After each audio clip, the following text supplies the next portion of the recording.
Mi hermana aplaudía cuando papá me pegó ante 60 personas y gritó: «Entréganos la casa, no tienes hijos». Mamá se rió: «Eres estéril, inútil».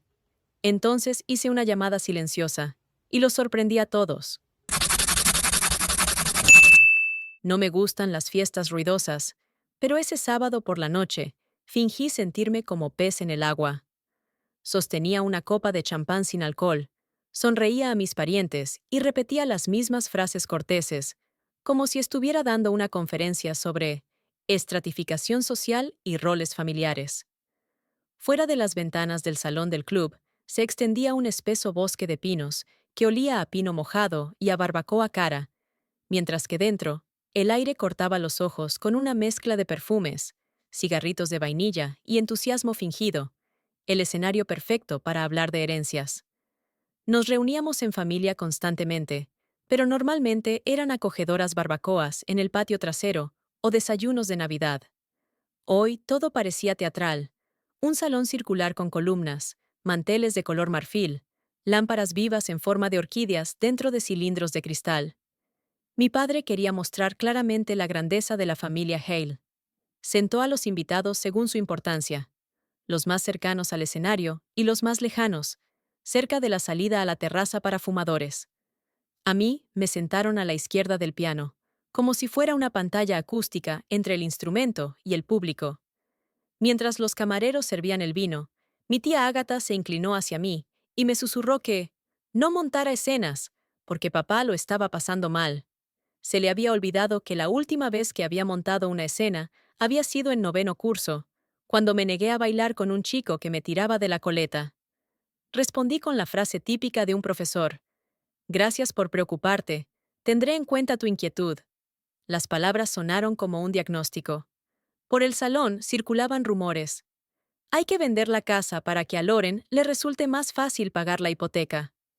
Anne murió dedicada a la ciencia. No necesita metros cuadrados. ¿Y qué si el abuelo decía otra cosa? El viejo estaba confundido. Escuchaba esos comentarios como si fueran proyectos de estudiantes, llenos de errores metodológicos. Interesantes, pero sin fundamento. El trío tocaba jazz en voz baja, y cuando el pianista pasó a Autumn Leaves, mi padre subió al escenario improvisado. A Henry Hale le gustaban desde niño las entradas espectaculares. Una breve risa, un fuerte aplauso, como si comprobara la acústica. Tenía 70 años, pero seguía dominando la sala como antaño dominaba la cubierta de un barco de desembarco. Las arrugas de su frente recordaban a viejos mapas con batallas marcadas. «¡Familia!», proclamó, apoyando los puños en la mesa. «Hoy decidiremos el destino de nuestro legado». Loren, sentada en primera fila con su marido y sus hijos, me lanzó una mirada de ganadora de un concurso de talentos del colegio. Las lentejuelas de su vestido dorado brillaban con el reflejo de las velas. Mi sobrino Brandon, de 7 años, agitaba una bandera con la inscripción Team Mom. Simbólico, ¿verdad? Respiré hondo. 6 meses de investigación sobre rituales jerárquicos de humillación pública resonaban en mi cabeza, y la velada se estaba convirtiendo poco a poco en un seminario práctico. Me levanté para aclarar los detalles del contrato. Antes de pasar a la firma, comencé con el tono tranquilo de una conferenciante. Necesito una copia del proyecto y una explicación de las consecuencias fiscales. Las palabras aún flotaban en el aire cuando mi padre, como un resorte gigante, se lanzó hacia mí. Su sombra me cubrió y oí cómo mi interlocutor en la mesa de al lado apartaba rápidamente la silla, como presintiendo un temblor de tierra. «Basta de hacerte la lista», ladró. Cuando un hombre habla, una mujer calla. El golpe fue seco, pero preciso, fruto de la experiencia militar. La palma de la mano, que olía a loción para después de afeitar, me golpeó en la mejilla y me empujó contra el piano lacado. Una cuerda oculta produjo un acorde falso, como si se hubiera quedado aturdida por la descarga. Por un segundo, la sala se quedó en silencio. La gente parpadeaba aturdida, sacudiendo los servilletas, como si intentaran borrar esa escena de la realidad. Y luego estallaron los aplausos, no caóticos, sino casi rítmicos, marcados por Lauren. Ella aplaudía con las palmas sobre la cabeza, como una directora de orquesta marcando el tempo de una orquesta de odio. «Devuélvenos la casa, si no tienes hijos», gritó mi hermana, y la risa me atravesó los oídos como una aguja fina. Mi madre, Marcia, pasó el dedo por la copa y brindó. «Por nuestra estéril, pero aún obstinada, Anne». Me ardía la mejilla, pero el dolor que sentía en mi interior era de otra índole. No era físico, sino antiguo, como los primeros indicios de mis padres, de que una mujer sin hijos era una personalidad a medio hacer. Parpadeé, y por un segundo, la sala se oscureció como una fotografía sobre la que se ha derramado agua. Pero mi costumbre pedagógica me salvó. «Mantengamos la estructura, colegas».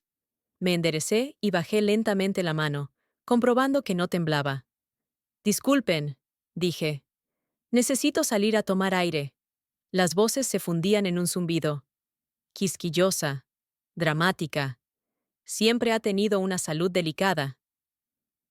Las puertas del club se cerraron suavemente detrás de mí, como temiendo estropear el drama. En el pasillo olía a cera y a chicle de menta de la señora de la limpieza. Caminaba por la alfombra, las espirales rojas del dibujo giraban bajo mis pies, y me sorprendí a mí misma con un pensamiento extraño. Soy profesora, eso significa que sé hacer pausas. La terraza me recibió con el susurro de los abetos y el ámbar del atardecer. Marqué el número. «¿Señor Stanton?» Mi voz solo tembló en la primera sílaba. «Active el documento de su abuelo». «Sí, el fideicomiso irrevocable del 25 de agosto de 2021. ¿Ahora mismo?» «Inmediatamente», respondí y me permití apoyarme en la barandilla de piedra. Una gaviota voló sobre mi cabeza, gritando lastimosamente, como si repitiera las palabras de Lauren. Me latía la mejilla, pero el aire frío absorbía el calor. Recordé cómo mi abuelo guardaba lentamente los papeles en una carpeta marrón. Si alguna vez te piden que te pongas en la sombra de alguien, enciende la luz y mira quién es el primero en cerrar los ojos. Entonces, sus palabras me parecieron poéticas. Ahora me parecían legales. Volví al salón por la entrada lateral. La orquesta volvía a tocar. Los camareros servían los postres. La escuela de fingimiento familiar continuaba con su lección. Lauren reía de una forma tan contagiosa que incluso las velas temblaban de emoción. Me ajusté las gafas y limpié la montura con un servillet para que no brillaran bajo los focos. Me dirigí directamente a la mesa de mi hermana, sintiendo cómo vibraba el teléfono. Notificaciones de la presentación de documentos en el registro. «Lauren», dije en voz alta, practicando la dicción. «Espero que la casa te dé tanta alegría como tú le estás dando a esta velada». Ella parpadeó, abrió los labios, pero las palabras se le atascaron. Mirándome fijamente, como un estudiante que se ha perdido todo el semestre y ahora intenta averiguar la respuesta correcta por mi expresión, Lauren levantó la mano para hacer un nuevo gesto de victoria, pero la bajó al ver mi tranquila sonrisa. Me di la vuelta, dejando atrás un enjambre de rumores. Al salir, me encontré con el primo de Tobías, que me susurró. «Anne, ¿estás bien?» «Hubiera sido peor si hubiera seguido callada», dije, tocándome la mejilla hinchada con la punta de los dedos. «Gracias por participar». En el aparcamiento olía a gasolina y al frescor del atardecer. Me metí en el coche, cerré la puerta, y el ruido de la discoteca se convirtió en un murmullo sordo. En la pantalla del teléfono apareció un nuevo mensaje de Stanton. Documento activado. Notificación a la familia en un plazo de 7 días laborables. Dejé el teléfono en el salpicadero, encendí los faros y vi mi reflejo en el espejo. La huella roja de mi mano se había convertido en una ilustración didáctica para una clase sobre violencia simbólica. A veces, el acto más ruidoso es una llamada silenciosa. Susurré y pulsé el botón de arranque. Los faros atravesaron el camino forestal, y detrás, en las ventanas iluminadas del club, se agitaron unas siluetas. Pequeñas figuras en el escenario de una obra ajena. Parecía que la orquesta seguía tocando Autumn Leaves, solo que ahora cada nota caía en la oscuridad como hojas que nunca podrían echar raíces. La carretera a la autopista discurría a lo largo de la bahía y, mientras conducía, se libraba en mi interior una discusión silenciosa entre la socióloga profesional y la hija ofendida. La primera fijaba los detalles de la escena: la edad de los participantes, los roles de género, el control público sobre el cuerpo del miembro desviado de la familia. La segunda rumiaba el sabor metálico de la sangre en el interior de su labio. El semáforo se puso en rojo. Cerré los ojos y vi cómo la mano de mi padre se levantaba de nuevo. Pero en lugar del golpe, apareció otra imagen. Yo tenía 15 años, estaba recibiendo el primer premio por un ensayo sobre la dignidad humana, y él me decía: bien hecho, pero no te enorgullezcas. Entonces, lo tomé como una muestra de cariño. Hoy comprendo que era un proyecto para someterme. El semáforo cambió a verde, y el coche entró silenciosamente en la carretera federal. La radio ofrecía noticias deportivas. Cambié a la emisora clásica, donde sonaba una aria de La Sirena, triste y hermosa, como un eco submarino de mi infancia. Las palabras sobre la infertilidad daban vueltas en mi cabeza, chocando con términos clínicos como bolas de pinball. Recordé el procedimiento de la fecundación in vitro, los guantes fríos del médico, y luego la llamada de mi madre. Bueno, ¿nos vas a enseñar al nieto en Navidad? Cuando le respondí que los embriones no habían prendido, se produjo un tenso silencio al otro lado del teléfono, que duró más que las clases más largas. Encendí el bloc de notas de voz del teléfono y dicté: comentarios sobre el artículo sobre la violencia. Un golpe público no siempre está destinado a la víctima. Más a menudo es una señal a la manada para mantener la jerarquía. Luego añadí: y otra cosa, vale la pena investigar qué sucede cuando la víctima tiene más poder con los documentos que con los puños. Media hora después, estaba en casa. La casa me recibió con silencio y olor a té de jazmín. Recorrí las habitaciones, comprobando que las ventanas estuvieran cerradas, no por miedo, sino para tener las manos ocupadas. Me dolía la mejilla, pero más aún me dolía un lugar detrás del esternón, donde se había instalado la vieja sensación de no soy suficiente. Fui al estudio, saqué una copia del fideicomiso de la caja fuerte y hojeé las páginas. La firma manuscrita de mi abuelo temblaba, pero las letras eran uniformes, como sus lecciones de caligrafía. Todo está claro, Anne. Recuerda, el silencio también es una respuesta. Sobre la mesa había una carpeta con mis investigaciones no reclamadas. Formas silenciosas de resistencia en las familias posmodernas. Hoy, esta teoría ha recibido una confirmación práctica. Un breve sí al abogado, y la jerarquía familiar se ha resquebrajado. Apagué la lámpara y dejé un pequeño recuerdo en la estantería. La vieja batuta de mi abuelo.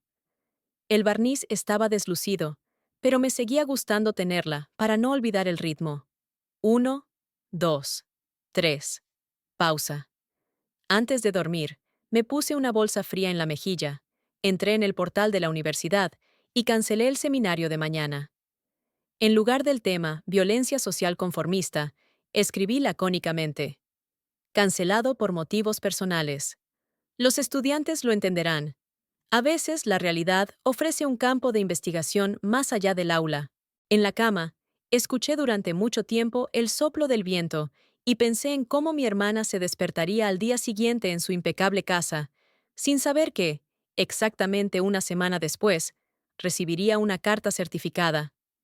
Una casa no es solo 4 paredes, es el poder del silencio, confiado a una persona que no da portazos. Con este pensamiento me dormí, sintiendo por primera vez en muchos años en mis labios, no el sabor de la derrota, sino la anticipación del cambio. Crecí en los suburbios de Bellevue, donde los pinos se elevan hacia el cielo y las ventanas de los rascacielos de Seattle se reflejan en los lagos como luces extrañas en un plato de agua ondulante. Nuestra casa estaba al final de una calle tranquila: revestimiento blanco, puerta roja, un pequeño muelle para una canoa que nunca llegamos a estrenar.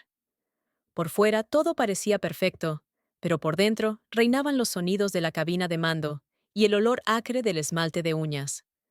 Mi padre, Henry Hale, se hizo marinero nada más terminar la escuela. Las tormentas lo convirtieron en un patriarca severo. Regresaba de sus viajes como un invitado ocasional, pero incluso en su ausencia nos mantenía aterrorizados. El horario matutino colgaba en la nevera como una orden de combate. No se aceptaban bajas por enfermedad, lágrimas ni caprichos. En nuestra familia, la debilidad era una violación del estatuto. Recuerdo los sábados a las 6 de la mañana, el amanecer débil, la hierba húmeda entre los dedos. Mi padre nos colocaba a Lauren y a mí en el porche y nos miraba como si fuéramos una tripulación. ¡Isen la bandera! Y nos acercábamos al antiguo mástil. Luego seguía una carrera hasta la parada del autobús y un minuto de preparación para imprevistos. Memorizaba la ruta, me temblaba la respiración, pero el corazón aprendía a latir al ritmo marcado. Cuando mi padrastro regresaba del mar, miraba la vida civil como si fuera una calma chicha. Me sorprendía lo rápido que las conversaciones se convertían en órdenes. Quita los codos de la mesa. Responde con claridad. Cualquier intento de defender una opinión terminaba con un gesto brusco. Las conversaciones sobre los sentimientos en nuestra casa eran tan infrecuentes que parecían un idioma extranjero. Mi madre, Marcia, es un torbellino de negocios. Empezó con un pequeño salón de manicura y construyó una red de salones de belleza llamada Hale Beauty. Las revistas de moda hablaban de sus métodos innovadores, mientras que en casa todo se reducía a un lema: ámate a ti misma antes de que otros lo hagan. Las miradas de los demás eran su moneda de cambio. Por las tardes, ensayaba su sonrisa bajo la luz de la cocina y nos enseñaba: niñas, el mundo es un escaparate, y el escaparate es una guerra por llamar la atención.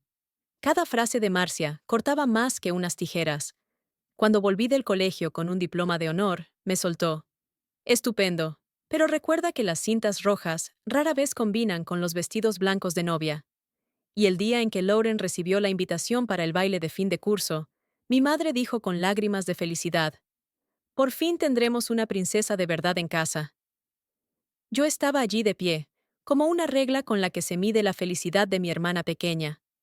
Aprendí a conquistar el espacio con otra moneda: el conocimiento. Cada examen con nota era un ladrillo en el puente hacia la libertad. Cuando mis compañeros discutían sobre qué universidad era más prestigiosa, yo ya estaba planeando mi tesis doctoral sobre la estructura invisible del poder en las familias. La biblioteca se convirtió en mi puerto. En los últimos cursos gané la Olimpiada de Sociología. El director anunció: Anne Hale acepta el reto del tiempo. Detrás de esa frase había horas de noches en vela. En casa, mi padre se limitó a decir: bien hecho, como si estampara un sello en un sobre. Lauren captó mi mirada y se encogió de hombros. Yo puedo brillar sin libros. Lauren siempre fue una fiesta que se celebraba fuera de horario. En la graduación, apareció con un vestido color champán. Parecía que todo el salón susurraba solo su nombre. El resultado: el título de reina del baile, una foto en el periódico y las lágrimas de alegría de mi madre. Un año después, Lauren comenzó un romance con Doug, un héroe escolar sombrío cuya sonrisa era más amplia que un campo de fútbol. Se casaron precipitadamente. Iglesia con rosas blancas, limusinas, sillas drapeadas. Mi madre se movía como una directora de cine y mi padre lloraba por primera vez, no de emoción, sino de orgullo porque el apellido continuara. Yo lo veía todo desde la cátedra de la sala de la universidad aquel día, antes de defender mi trabajo sobre los mitos del éxito reproductivo. En mi teléfono aparecían fotos del ramo de novia. Con una mano pulsaba el botón "Me gusta" y con la otra "Borrar", y borraba el comentario innecesario "Me alegro mucho por mi hermana". Luego empezaron los hijos, como si fueran manifiestos. El primer hijo: podemos. La hija: somos perfectos. El segundo hijo: venceremos. Cada publicación de Lauren en las redes sociales sonaba como una oda. Mamá feliz de 3 campeones. Debajo había cientos de reacciones, mientras que mis publicaciones sobre la desigualdad de género solo conseguían una decena de me gusta de mis felices compañeros de clase. Tenía 31 años cuando el médico pronunció las palabras insuficiencia endometrial. Las palabras resonaron como agujas cayendo de un cuenco metálico. 6 meses después, tuve un segundo aborto espontáneo. El pasillo del hospital olía a cloro y las ruedas de las camillas chirriaban silenciosamente, como destinos ajenos. Recuerdo que volví a casa con el papel con las recomendaciones en las manos y escuché la lluvia. Llamé a mi madre, esperando oír un simple «Estoy aquí». Ella suspiró. Las noticias no son buenas, pero todo será mejor. No todas las mujeres están hechas para ser madres. Un par de semanas después, fui a una cena familiar. Lauren, bronceada después de las vacaciones, me regaló una pulsera nueva con las palabras «En recuerdo del milagro de la vida». Me dolían los dientes por lo dulce de su tono. Cuando mi tía Ágata me pidió en broma que dejara que mi suegra se luciera, comprendí que el éxito reproductivo aquí se solda como el brillo de los adornos navideños y brilla directamente en los ojos de quien prefiere la tranquilidad de una biblioteca. El diagnóstico se convirtió en mi distintivo de extraña. No se veía hasta que alguien me daba un codazo y me decía, «Recuérdame, ¿por qué no tienes hijos?». En las conferencias, explicaba a los estudiantes que la sociedad moderna devalúa la libertad reproductiva, pero en casa lo sentía en la piel. La teoría duele menos que la burla de tu propia madre. Entre estos fuegos artificiales vivos de mi familia se encontraba mi abuelo Walter, un antiguo director de colegio al que le gustaba el orden y al mismo tiempo se emocionaba con los susurros de los niños. Cuando íbamos a visitarlo en verano, apagaba la televisión y nos proponía escuchar el mediodía. En su porche había una manta a cuadros grises y azules. Desde allí se veía un pequeño lago. Los mosquitos zumbaban como las cuerdas de una guitarra mal afinada, y mi abuelo decía, «Oye, San, ¿cómo se apagan los motores de las barcas? Se callan para que el agua no se olvide de ser un espejo. Las personas también necesitamos silencio para recordar la forma del corazón». Nos quedábamos así sentados durante horas. Yo le hacía preguntas sobre los libros, y él respondía con brevedad, como si quisiera que yo misma desentrañara las líneas. Con él se podía estar en silencio, y el silencio se convertía en una danza amistosa. Una vez, cuando mis padres se fueron a cenar, y Lawrence estaba haciendo selfies en el muelle, él sacó una carpeta de una vieja caja fuerte y me la tendió.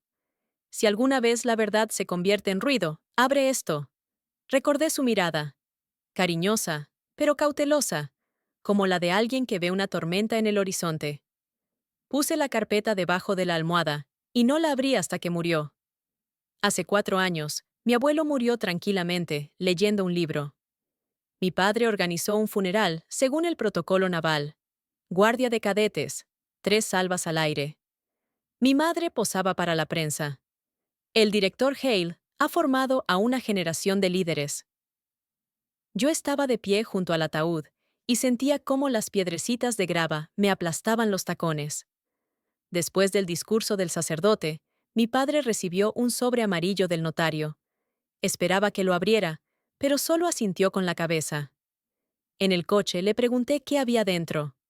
«Recomendaciones para el fondo escolar», espetó. Mi madre cambió de tema con franqueza y empezó a hablar de la sala de exposición de flores funerarias. Lauren discutía qué marco elegir para el collage conmemorativo. Por la noche, tumbada en el hotel, revisaba las fotos del funeral y me sorprendía a mí misma pensando que no solo había enterrado a mi abuelo, sino también la oportunidad de ser escuchada. Por la mañana, eché un vistazo al minibar, algo que hacía raramente, pero entonces el whisky me quemó la garganta. En el espejo, mis pestañas brillaban con sal. Siempre la suplente. Quería escribir en mi frente para no tener que esperar más a que el entrenador me diera una oportunidad. Los días en la universidad pasaban como ríos bajo el hielo. Leía conferencias sobre control social, discutía con los estudiantes de posgrado sobre Foucault y Anderson. Los estudiantes escuchaban, asentían, se quedaban quietos cuando escribía fórmulas de poder en la pizarra blanca. En ese momento, el mundo parecía correcto. Las palabras tenían peso por la fuerza de sus argumentos, no por el volumen de la voz. Quería llevar ese modelo a casa, pero en la casa de mis padres, incluso los diplomas de premios académicos servían de posavasos para las tazas de café. Una vez al mes, iba a cenar con mi familia, como si quisiera confirmar la observación experimental. ¿Se puede sobrevivir sabiendo que cada broma sobre la infertilidad se servirá de postre? Les llevaba a mis sobrinos kits de robótica. Se alegraban, pero a la semana mi madre me escribía. Los Lego están tirados debajo de la cama. Es un gasto inútil. En cambio, el nuevo traje de Lauren para el premio a la mejor madre del barrio aparecía inmediatamente en el WhatsApp familiar. A veces, al observar a Lauren, sentía un extraño frío. Detrás de las fotos mágicas se escondían moretones de cansancio bajo los ojos, y bajo los pies perfectos, un fino chillido de soledad. En pleno confinamiento, me escribía por las noches. ¿Cómo soportas el silencio? Los niños gritan, pero por dentro estoy vacía. Le daba consejos sobre técnicas de respiración, y por la mañana me despertaba con la sensación de haber dibujado un salvavidas, pero haberlo tirado al suelo. Sin embargo, en cuanto se reunía toda la familia, Lauren se ponía radiante, como si llevara una armadura de malla. Su risa llenaba el espacio con tanta intensidad que parecía música de máquinas automáticas. Alegre, pero los auriculares duelen, y cada vez sentía que la mirada de reojo de mi madre significaba: aprende a brillar, Anne, en lugar de analizar. La primera etapa es la duda. La segunda, la ira. Estaba dispuesta a dar puñetazos en la mesa y gritar: «Papá, enséñame el sobre». La tercera, la vergüenza. ¿Y si solo hay viejos recibos? La cuarta, el distanciamiento. Sumergirme en artículos para ahogar el ruido interior. La quinta, el olvido. Convencerme de que la familia sabe más. Viví con estas etapas como con un alfabeto morse invisible que latía en mi corazón. Pero el susurro de mi abuelo, guarda silencio, regresaba cada luna llena y con el estruendo de los fuegos artificiales en las fiestas de Lauren. Un mes antes del fatídico banquete, mi madre me invitó a un desayuno de mimosa en el salón insignia. Nos sentamos junto a una fuente murmurante, rodeadas por el aroma de cítricos y amoníaco. «Annie», comenzó ella, acariciando un brazalete con piedras preciosas. «La casa es grande y tú ya tienes tu casa adosada. ¿Por qué no le haces un regalo a Lauren?» Cogí una servilleta, limpié una migaja invisible de la mesa y pregunté: «Mamá, ¿qué hay del testamento del abuelo? ¿Lo has visto?» Ella sonrió. Walter estaba viejo, se le mezclaban los papeles. No te inventes teorías. La palabra mezclarse me hizo el efecto de una navaja. Mi abuelo, que leía el periódico a las 3 de la madrugada, ni siquiera confundía las corbatas. Cuando volví a la universidad, imprimí un folleto sobre los derechos del heredero en un fideicomiso irrevocable, y lo guardé en el cajón de mi escritorio, como si fuera un medicamento caducado. Daba miedo tirarlo, pero aún más tragarlo. Cuando llegó la invitación a la reunión familiar para discutir la herencia, sentí que ese mismo zumbido se hacía aún más fuerte bajo mis costillas. Me puse el vestido más tranquilo, como si fuera un camuflaje entre los destellos del escenario que me esperaba. El resto ya lo saben. Un golpe, los aplausos de mi hermana, la risa de mi madre y mi silenciosa llamada. 2 días después, me desperté con el estruendo de las notificaciones. En el chat familiar Hayla Forever había un incendio de palabras. 13 mensajes sin leer convertían la pantalla del teléfono en un marcador rojo parpadeante de alarma. Padre, 06-12. Ann, llama. Hay que resolverlo todo de forma amistosa, sin abogados. Madre, 6-15. No te das cuenta de que estás metiendo a la familia en un escándalo. Lauren tiene hijos. Lauren, 6-20. Mensaje de audio. 70 segundos de balbuceo histérico, en el que se mezclaban las palabras traidora, codicia, y mis niños están llorando. Pasé a la agenda académica, como para comprobar mi realidad. Seminario de Sociología del Trauma, a las 10. Ironía del día. Dar clases sobre heridas cuando las tuyas aún palpitaban. Durante el desayuno, rompí el denso silencio con los copos de cereales. En los auriculares se oía al profesor de Harvard. El poder es la capacidad de determinar los límites de la conversación. Pulsé pausa cuando el teléfono se iluminó con una llamada de mi padre. Rechacé la llamada y grabé una nota de voz. Los límites se reducen cuando al agresor se le acaban los argumentos. Lo grabé con voz quebrada, pero no dejé que las lágrimas brotaran. A las 10 estaba frente al auditorio. Los estudiantes, con caras somnolientas, Se concentraban en el tema, la humillación pública como instrumento de control familiar. Algunos dormían, otros escribían. Pero cuando mencioné el ejemplo de las burlas de la madre sobre la infertilidad como forma de conservar el patriarcado, el aire se tensó. Incluso me pareció que estaba hablando demasiado alto. Bajé la voz y me di cuenta de que cuanto más bajas eran las palabras, más impactaban. Después de la clase, la estudiante de posgrado Leila me alcanzó junto a la pizarra. Profesora Hale, ¿su exposición de hoy era personal? Sonreí. La experiencia personal es la fuente de datos más valiosa. Lo importante es anonimizarla correctamente. Al mediodía, estaba sentada en la consulta de la psicóloga, mi primera visita en 3 años. Una pared de cedro claro, un sillón tipo capullo, olor a aceite de pino. La doctora Meyer inclinó la cabeza. ¿Sentiste que tu vida corría peligro cuando tu padre levantó la mano? Negué con la cabeza. No, más bien una amenaza a mi existencia, como si mi valor hubiera sido descartado definitivamente. ¿Qué? ¿Y la llamada al abogado? Fue algo automático. No pensaba en venganza. Apagué el sonido de su orquesta. Ella tomó nota. El lápiz de grafito crujió como un ratón en la pared. Por la noche, el teléfono se había quedado sin batería por los mensajes. Lo dejé en la encimera de la cocina y me fui a dar una ducha.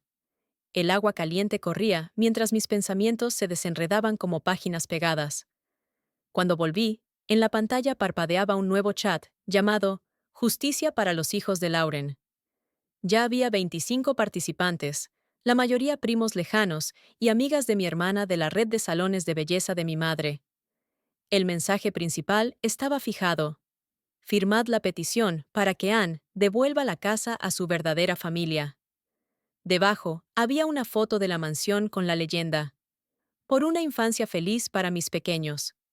Cerré el mensajero y escribí un breve mensaje al agente inmobiliario. Estoy dispuesta a negociar las condiciones de un alquiler a largo plazo para la casa. Recibiré las llaves después de que se hayan mudado los actuales inquilinos, la familia Hale.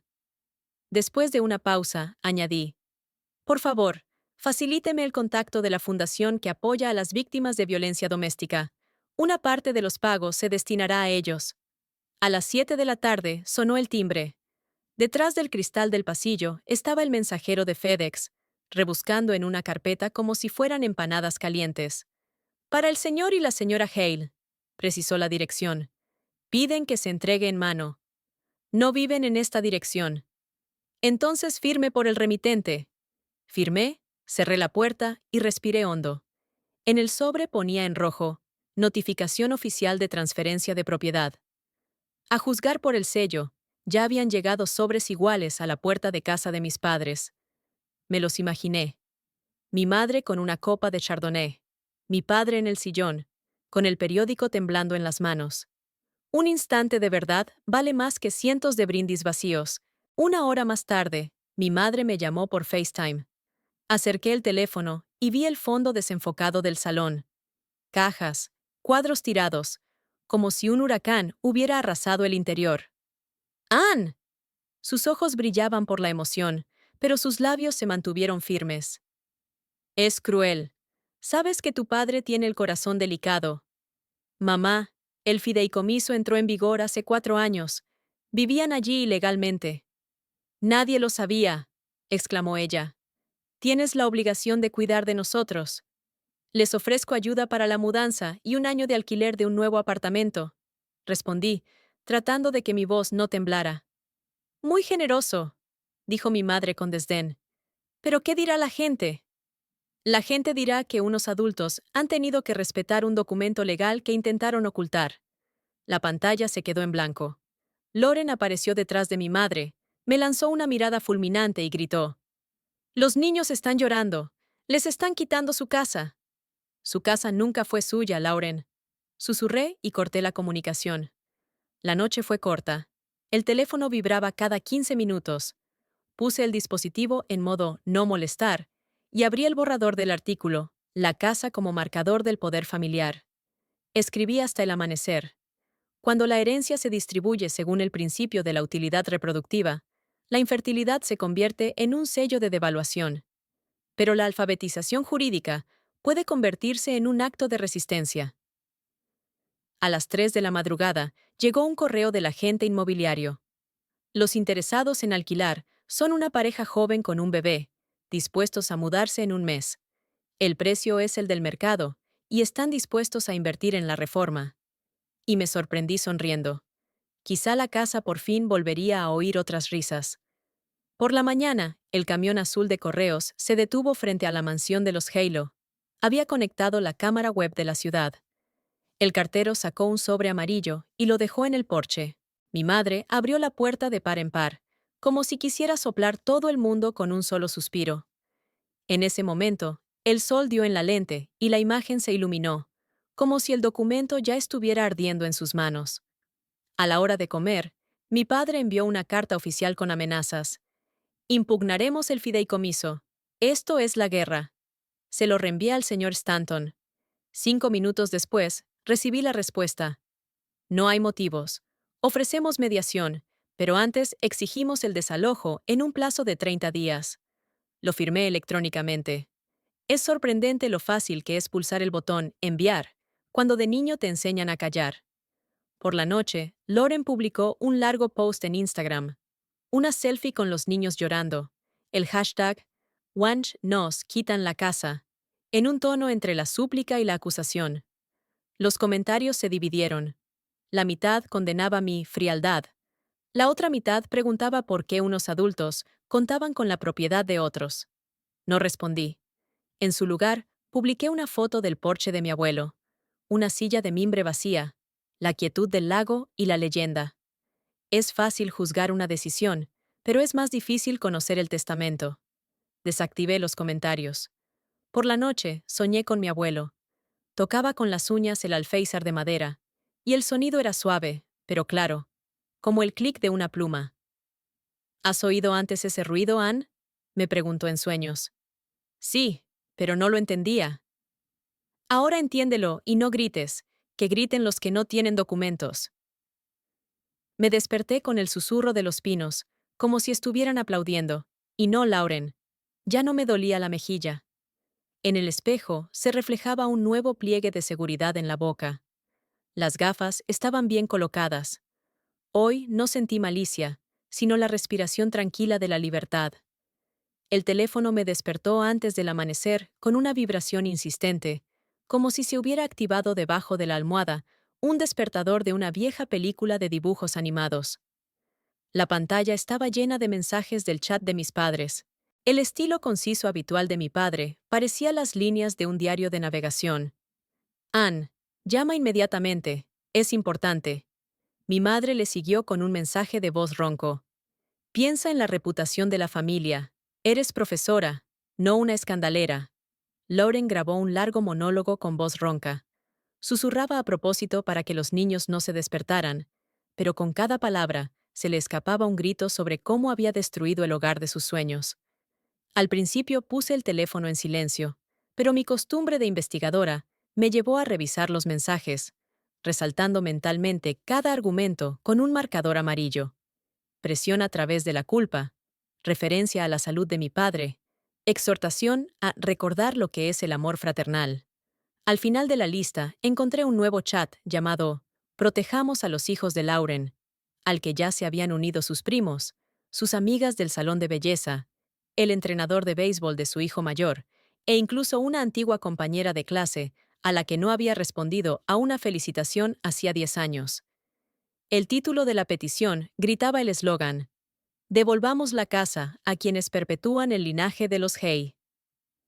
Cerré el mensajero y encendí el hervidor en la cocina.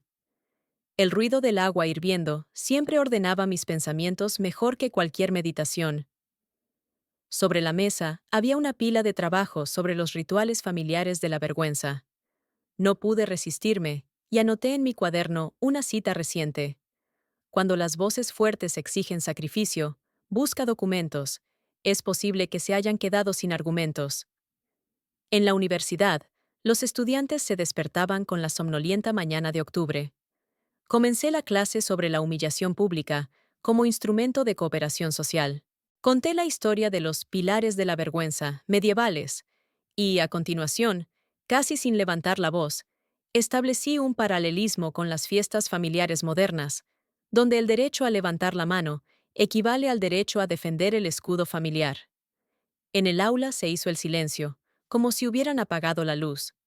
Oí claramente cómo alguien de las últimas filas hacía clic con el bolígrafo. La atención se intensificó. Después de la clase, se me acercó un estudiante de posgrado, un chico tímido que solía esconder la mirada en su ordenador portátil. Me dijo: «Es impresionante cuando la teoría cobra vida tan cerca». Gracias. No hizo ninguna pregunta más. Solo dio las gracias. Y en esas dos palabras sentí por primera vez que incluso mis moratones podían convertirse en un texto que me daba apoyo. El camino hasta la consulta de la psicóloga me llevó 15 minutos, pero me pareció un paso por el desierto.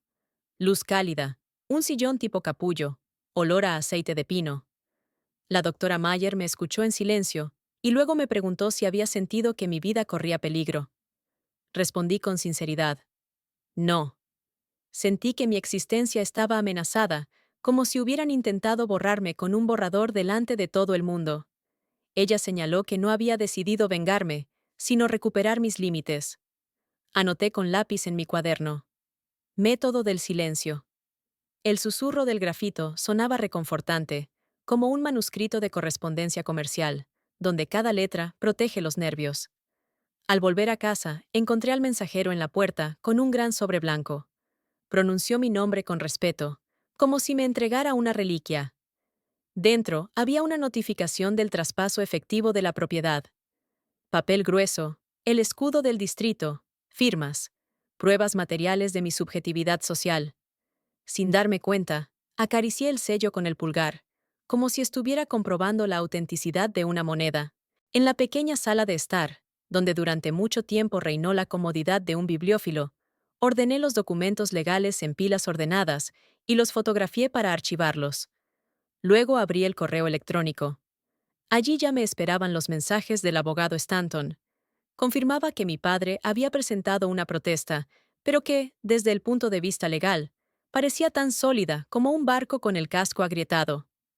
En la ventana contigua había un mensaje del agente inmobiliario sobre unos posibles inquilinos, una pareja joven con un bebé. Me gustó la idea de que en la casa se oyera un nuevo balbuceo infantil, sin pretensiones, sin el peso de las reivindicaciones familiares. La videollamada de mi madre interrumpió mis pensamientos.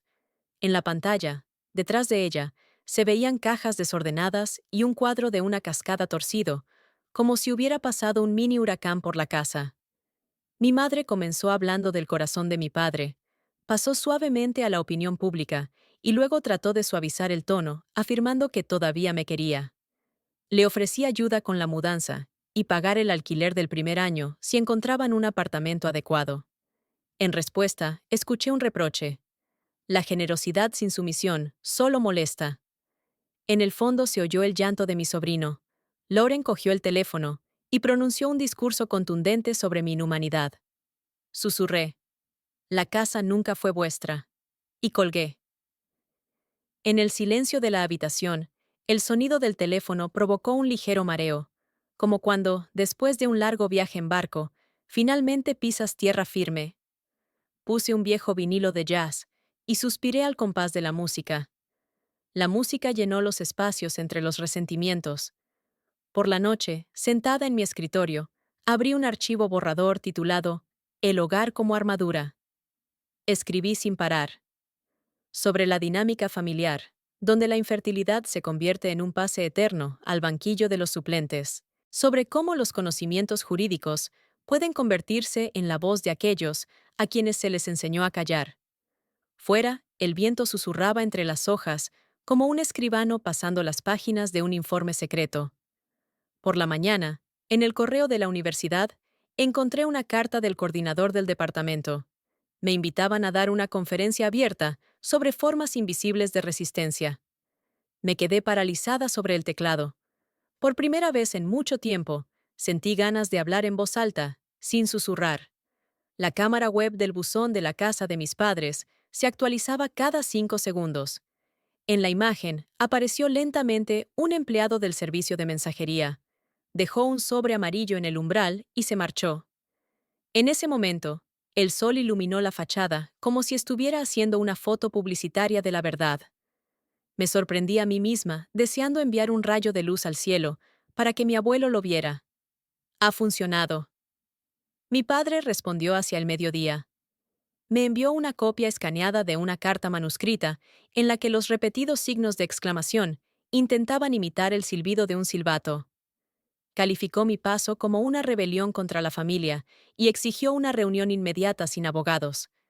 Reenvié el documento al señor Stanton sin añadir ni una línea. A los pocos minutos llegó la respuesta. Se ha enviado la propuesta de mediación. La posición de la familia carece de fundamento jurídico. Volví a respirar con calma, como antes de empezar una conferencia. Mientras tanto, en las redes sociales se difundía una publicación de Lauren con la etiqueta Casa secuestrada. En la foto, ella sostenía a sus hijos llorosos junto a la puerta abierta de la mansión, y en el pie de foto, juraba que la casa pertenecía a quienes se reían más fuerte que los demás. Bajo la imagen se desató una discusión. Algunos me llamaban una arpía sin corazón, otros le ofrecían amablemente a mi hermana que buscara una vivienda en el mercado libre. No me metí en la discusión. En lugar de responder, publiqué una foto del porche de mi abuelo, una silla vacía, la superficie del lago y una breve leyenda. A veces, el silencio suena más fuerte que cualquier aplauso. Desactivé los comentarios. Esa noche, por primera vez en mucho tiempo, dejé el teléfono en el cajón y me permití simplemente sentarme en la silla, escuchando el ritmo uniforme del mecanismo del reloj de pared. Cada golpe sonaba como una confirmación. El mundo sigue adelante, incluso cuando alguien intenta rebobinar la cinta hacia el pasado. Recordé las palabras de mi abuelo sobre que los susurros exigen que nos inclinemos hacia ellos. Hoy se inclinaban hacia mí los documentos, los plazos y los sellos. El sueño llegó de improviso. Soñé con mi abuelo a la orilla de nuestro lago, con una ligera niebla, tocando con las uñas la barandilla de la terraza, como si fuera el cuerpo de un tambor invisible. ¿Oyes ese ritmo, Ann? Lo oigo, pero solo ahora lo entiendo. Entonces sigue escuchando y no te ahogues con una orquesta ajena. Me desperté con la sensación de que la ventana estaba abierta. El aire fresco rozaba el moratón reciente, que aún se ocultaba bajo una fina capa de polvos. El dolor casi había desaparecido, pero había quedado un nuevo pliegue de seguridad cerca de los labios. Me acerqué al espejo. El reflejo ya no se parecía a una hija cómoda o a una jugadora suplente. Delante de mí estaba una mujer que sabe cómo suena el silencio y cómo controlarlo. Los camiones llegaron antes del amanecer, cuando las calles olían a asfalto mojado y a un lejano aroma a agua salada. Yo estaba en el porche, con las manos alrededor de un termo con té verde, observando cómo los trabajadores sacaban cajas con energía marinera. En cada caja había un capítulo silencioso de mi vida pasada. Una pila de apuntes de la universidad, una colección de tazas de té, un armario con blusas de seda que me ponía para parecer digna en las cenas familiares. Tenía la extraña sensación de que no se llevaban mis cosas, sino la sombra que siempre me había seguido, sin darme tiempo a decir una palabra. El ascensor del viejo almacén Loft zumbaba como si contara un cuento de otros tiempos, cuando por esas puertas salían barriles de café y fardos de lona. Las paredes del hueco estaban cubiertas de remaches oxidados, pero dentro de la cabina olía a barniz recién aplicado. Mientras subía, cerré los ojos e intenté escuchar mi cabeza. ¿Quedaba allí algún eco de las órdenes de mi madre de hablar más bajo para no estropear la presentación de Lauren? El ruido del motor respondió por mí. El eco se disipó. Pasé la primera hora en el salón vacío descalza, paso a paso, como si midiera las tablas de madera con la longitud de mi propia libertad. A través de los enormes ventanales se abría lentamente la bahía. En la niebla de la mañana de viernes, los remolcadores tiraban de barcazas de carga que parecían ballenas perezosas. A través del cristal se oían silbidos apagados, y cada silbido parecía una señal. Mantén el rumbo. Dejé el teléfono en el alféizar de la ventana para que no vibrara con las repetidas acusaciones de mi familia. Ahora mi mañana no les pertenecía. Cuando Ruth tosió suavemente en la puerta, El sol ya iluminaba las motas de polvo en el aire, y la habitación se inundaba de una luz miel. Me tendió un tazón gastado con galletas de lavanda y un cactus en una maceta pintada con manos infantiles. Este chico espinoso sabe guardar agua para más adelante, dijo Ruth. Y todos necesitamos almacenar esperanza de vez en cuando. Su voz era como una bufanda cálida. Te envuelve y te calienta, aunque no se lo pidas. Tomamos el té en la gran isla de la cocina, aún sin amueblar. En la pared colgaba mi lista de tareas, escrita con tiza. Ordenar los libros, buscar un manitas para colgar las estanterías, comprar semillas de albahaca. Ruth se quedó mirando fijamente las líneas, y de repente dijo en voz baja: Veo que estás acostumbrada a estar lista para huir. Las cosas están etiquetadas para poder recogerlas rápidamente. No pidió explicaciones, pero le conté lo del golpe de mi padre y la llamada al abogado.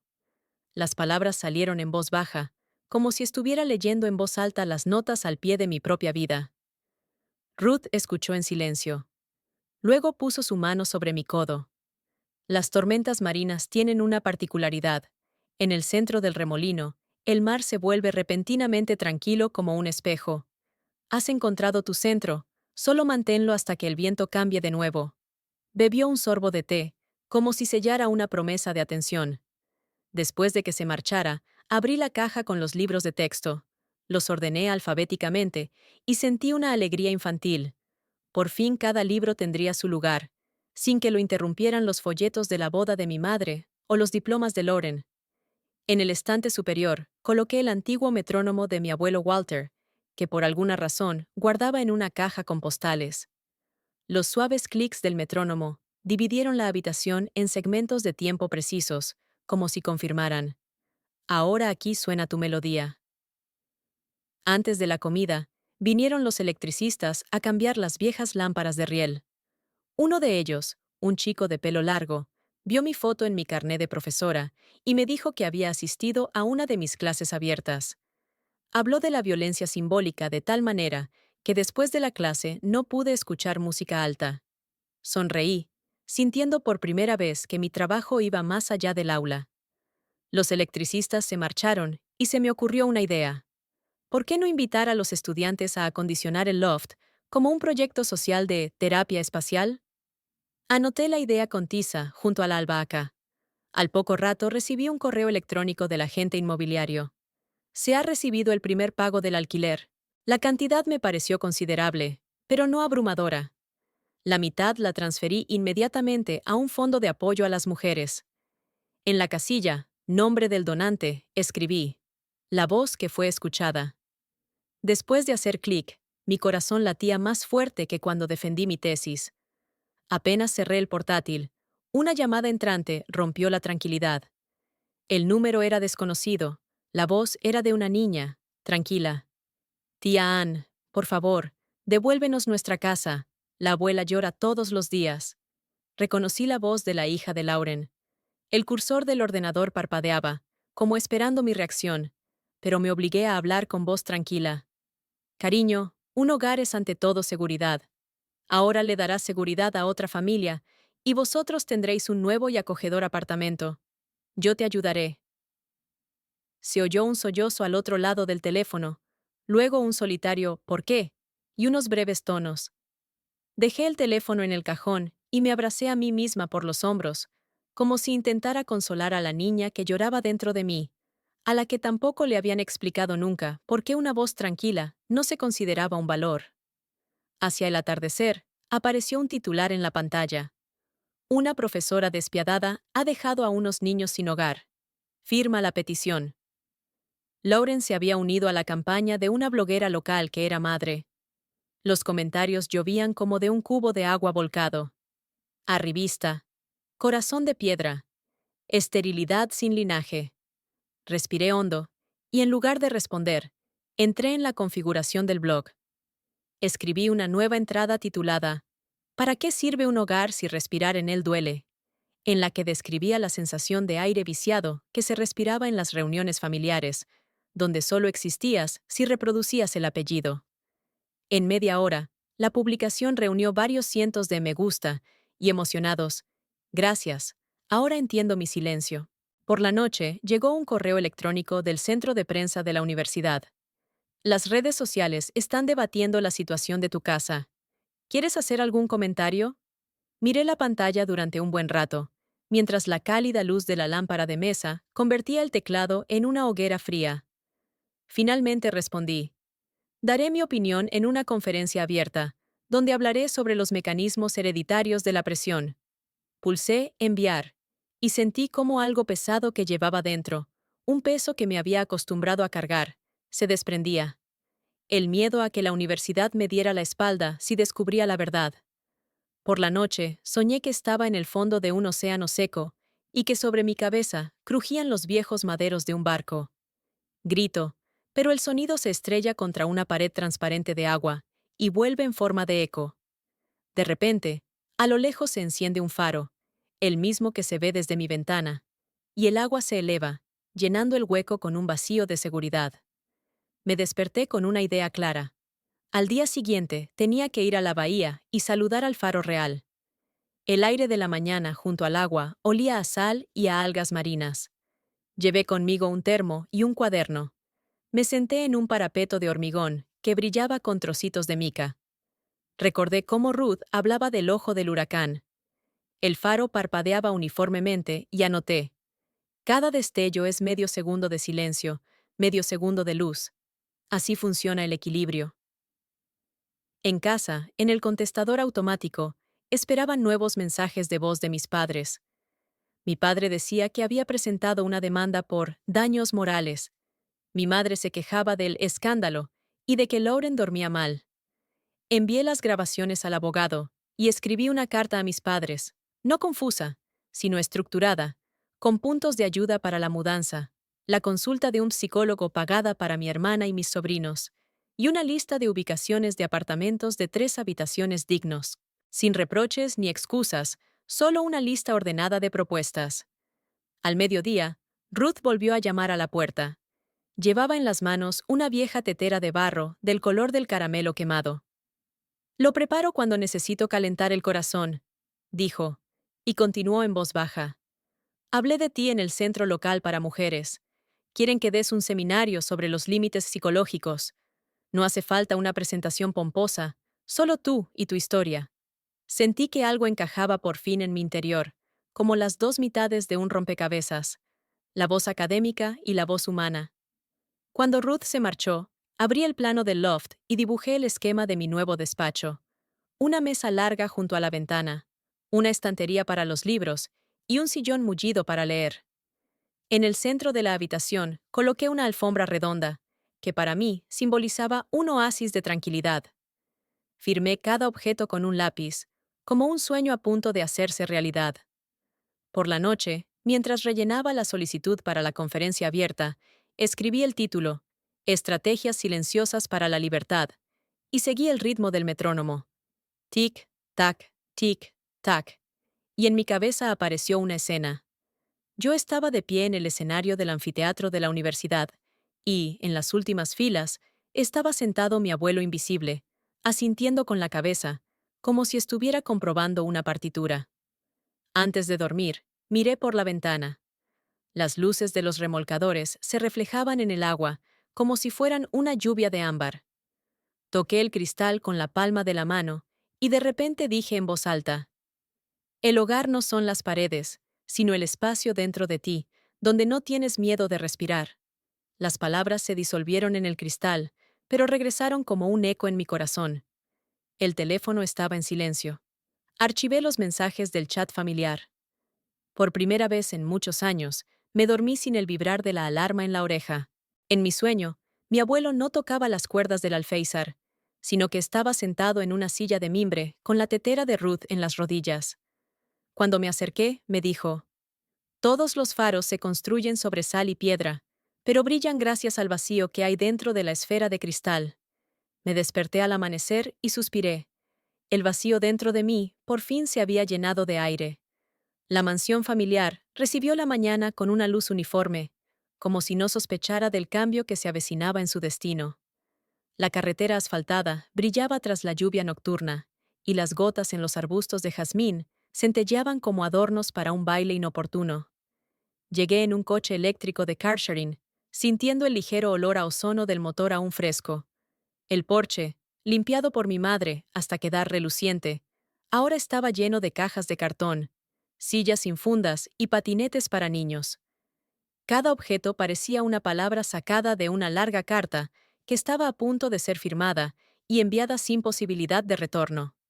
En el césped se agolpaban los padres, Lauren y Doug. El padre vestía su traje de gala, pero su porte de capitán de marina temblaba como un mástil azotado por el viento.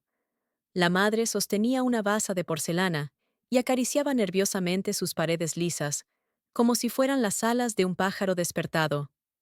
Lauren apretaba a su hijo menor contra su muslo y con los dedos de la mano libre giraba su anillo de bodas, como un talismán contra lo desconocido. Doug fingía estar ocupado cargando cosas, pero su mirada se deslizaba hacia mí, alerta, como la de un hombre sorprendido con una mentira a medio construir. Salí del coche sin prisas. La clemátida que cubría la pérgola olía a amargo, recordándome que la naturaleza no cambia su horario por nuestros dramas familiares. Al acercarme, sentí como una ola de tensión antigua me invadía. El cuerpo recuerda cómo en estas paredes había que contener la respiración para no ser más ruidoso que las decisiones ajenas. Pero ahora esa ola se había topado con tierra firme. Dentro ya había un faro. En cuanto mis zapatos tocaron el camino, mi madre se precipitó hacia mí. «Anne, ya ves que no tenemos dónde poner las alfombras», dijo con un tono agudo, tenso como una cuerda. «La gente que se mude aquí no entenderá cuántos años hemos cuidado de esta casa». «Son inquilinos, mamá», la corregí con calma. «Y ellos están de acuerdo en dejar el jardín intacto si les dejas el plano para cuidar las rosas». Las palabras eran sencillas, pero noté cómo mi padre bajaba ligeramente los hombros. El marinero comprendió que las negociaciones habían terminado ayer, cuando el acta oficial ya estaba en el registro del distrito. Una representante de la agencia se acercó a la furgoneta de la oficina. Era una mujer joven con el pelo recogido en un moño. Llevaba una tarjeta en el pecho que decía «Claire». La saludé y le entregué los documentos. Claire sonrió cálidamente, como una enfermera, y me preguntó dónde podía firmar el acta de entrega.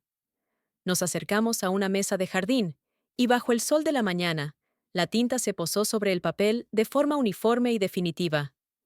Con cada firma, el silencio se hacía más denso. Los pájaros en las copas de los abetos parecían haber bajado el volumen para no estropear el acorde principal.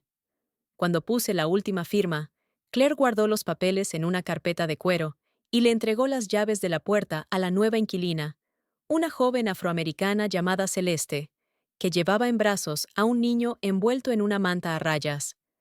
El niño se estiraba hacia los rayos del sol, como si quisiera atraparlos con la mano. Le estreché la mano a Celeste y ella susurró: «Gracias por la oportunidad». Había más gratitud en sus ojos que toda mi familia había sido capaz de expresar jamás. Los papeles estaban firmados, el acta redactada. El jardín se quedó inmóvil por un instante, en un silencio incómodo, como la escena después de los créditos finales, cuando los espectadores siguen sentados, pero ya saben que la historia ha terminado. Me dirigí al garaje para comprobar que no se había quedado ningún recuerdo familiar. Olía a polvo y aceite de motor. En el suelo de hormigón había una alfombra arrugada y varias cajas con manualidades infantiles. En un rincón, apoyada en una vieja nevera, estaba Lauren. La luz amarilla de la lámpara del techo hacía que sus ojos parecieran enormes y sin color. «¿Estás contenta?», susurró sin levantar la cabeza. «No busco placer», respondí. «Busco aire». Se sentó en una silla plegable, con las manos temblorosas. «Toda mi vida, Anne, he intentado ser una heroína para mis padres. Los niños, los concursos, las fotos en las revistas de bodas. Pensaba que si brillaba, me querrían por los dos. Luego me di cuenta de que solo aman su propio guión. Tú guardabas silencio, y me parecía que tu silencio era una condena a mi ruido. Me senté a su lado, sobre una caja. Mi silencio era miedo. Ahora es una elección. Las dos crecimos en el mismo escenario, Lauren. Solo que yo salí del backstage. Lauren se abrazó las rodillas y respiraba con frecuencia, como después de una larga carrera. Envidio tu tranquilidad. La envidia es como el óxido, se comió mi armadura, y yo pensaba que el brillo era poder. Recordé cómo en otro tiempo envidiaba su risa estruendosa, que abría las puertas antes de que ella llegara a tocar el pomo. Las dos llevábamos armaduras ajenas. Te pagaré la terapia, le dije.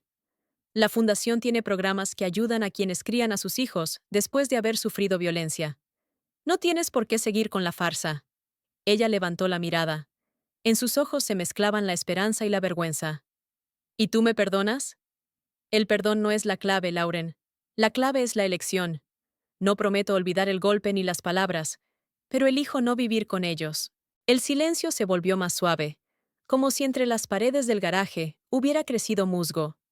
Lauren asintió con la cabeza, y las lágrimas cayeron en silencio sobre sus rodillas. Le puse la mano en el hombro, no como señal de paz, sino como el punto donde termina un antiguo mapa de batalla. Cuando salimos a la luz, los inquilinos entraban con las primeras cajas. Mi padre intentó dar instrucciones a los mozos, pero Claire lo detuvo cortésmente. Lo siento, señor, ya no es usted responsable. Las palabras no sonaron sarcásticas, sino secas y directas. Vi cómo se volvía vacilante hacia mi madre, y por primera vez percibí una ligera confusión en su mirada de acero. Quizás fue en ese momento, cuando comprendió que un capitán sin barco no es más que un hombre que también puede necesitar un mapa. Les ofrecí a mis padres ayuda con la mudanza. Mi padre asintió sin mirar. La madre solo apretó con más fuerza el jarrón de porcelana, como si temiera que también se lo llevara. Por la noche, en el antiguo salón de un antiguo banco reconvertido en espacio artístico, se celebraba una velada benéfica de la Fundación Faro Libre. Los altos techos reflejaban el tintineo de las copas y las risas ahogadas. Entré por una puerta lateral para no llamar la atención y me dirigí directamente a la mesa de donativos. El sobre con el cheque estaba en mi bolso, con una simple nota. Voz anónima. La cantidad equivalía al alquiler anual de la casa. ¿Quiere que pongamos su nombre de todos modos? Preguntó una voluntaria con el pelo corto. El nombre no es más importante que la causa, respondí. Que los fondos empiecen a trabajar por la curación. En el escenario ya se escuchaba el discurso de apertura sobre el poder del apoyo silencioso. Me senté en una mesa al fondo, junto a Ruth. Llevaba una chaqueta del color de las agujas de pino recién cortadas y sus cálidos ojos brillaban con atención. ¿Ves cómo la llama no se apaga si se le pone una campana de cristal? Me susurró, mirando la lámpara decorativa que había en el centro de la mesa. Tu historia se ha convertido en esa campana para muchos. Poco después, la presentadora anunció el nombre de la ponente invitada de la universidad, que hablaría sobre la conexión entre la libertad interior y las estructuras sociales. Subí al escenario. Mi corazón latía con regularidad, como un metrónomo interior que marcaba el ritmo adecuado.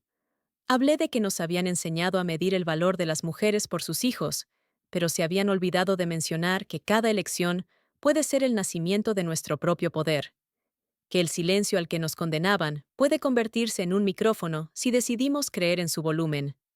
La sala escuchaba en silencio. En un momento dado, vi a Lauren sentada en un par de butacas al fondo. Apretaba un pañuelo contra el pecho y tenía los ojos brillantes, pero ya no por envidia, sino por el reconocimiento. Después de la actuación, Celeste, la madre más joven de la mansión, se acercó a mí y me dio las gracias. Me dijo que soñaba con organizar un club de lectura para mujeres, y me preguntó si podía celebrar las reuniones en el jardín de invierno de mi casa los fines de semana. Acepté sin dudarlo. La casa debía respirar palabras de sanación en lugar de susurros de quejas. Cuando terminó la velada, salí al paseo marítimo. Las olas lamían perezosamente el hormigón. El faro parpadeó como un amigo que se encuentra con la mirada entre la multitud. Saqué el teléfono, abrí el blog y escribí una breve entrada. A veces, el acto más ruidoso es dejar tras de sí un espacio donde la voz de otro suene con confianza. Lo publiqué y guardé el teléfono en el bolsillo sin mirar los me gusta. Que las palabras fluyan solas, como una gaviota con el viento a favor. Volví a casa por el paseo marítimo, sintiendo cómo el aire disolvía los rencores del pasado, cómo los viejos patrones se doblaban en la oscuridad, dando paso a nuevas conexiones. Tras la puerta de cristal del loft, brillaba una cálida lámpara, junto a la cual dormía el cactus Ruth. Toqué las espinas con la punta del dedo. No parecían afiladas, sino sinceras. En el interior reinaba ese silencio que ya no asustaba, sino que cantaba. Cerré los ojos e imaginé el ritmo del metrónomo de mi abuelo. 1, 2. Inhalación. 1, 2. Exhalación. Y luego me pregunté, si mañana el mundo se quedara en silencio, ¿qué sonido dejarías para los demás? Sonreí en la oscuridad. La respuesta era sencilla: el sonido de mis pasos silenciosos, convertidos en un faro para aquellos que aún temen dar el primero. Amigos, vuestro apoyo es muy valioso para nosotros. No olvidéis que la familia es el tesoro más preciado. Nos vemos en los próximos vídeos. Suscribíos y dejad vuestros comentarios.